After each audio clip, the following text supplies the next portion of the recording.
जगन्नाथ।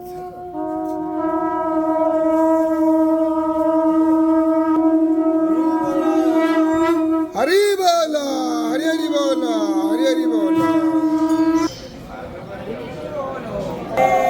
हरि बोला, हरि हरि बोला, हरि हरि बोला। नमः हरे वन्दे मंगलात्मानं भासवतं वेद विग्रहं याज्ञवल्क्यं मुने श्रेष्ठं कृष्णं हरिहरं प्रभो जितेन्द्रियं जितक्रोधं सदा ध्यानपरायणं आनन्दं निलयं वन्दे योगानन्दमुनीश्वरं वेदान्तविद्यं शकलातवैद्यं दयासुधा सिन्धुरनन्दरूपं श्रेयाज्ञवल्क्यं परिपूर्णचन्दं श्रीमद्गुरो नित्यमहं नमामि।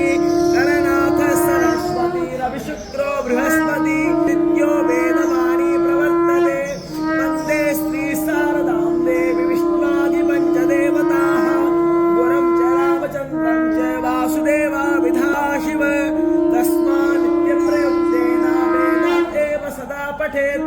ॐ हरिः ॐ यतां देवानाट्को रातिर्रभेनो निवर्ततां देवानाट्को सख्यामुपासेति।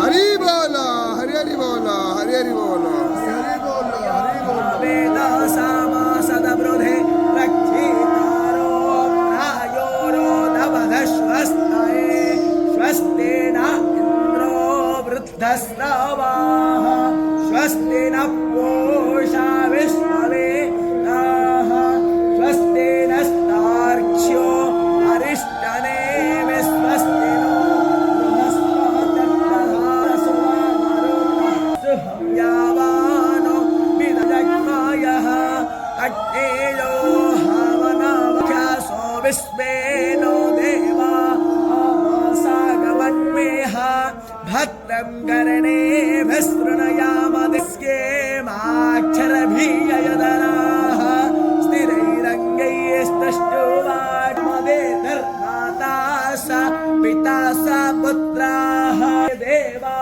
अधीतर्पृथिवी शान्तिरापस्सा एरो सादाय शान्तेः मानसपादाय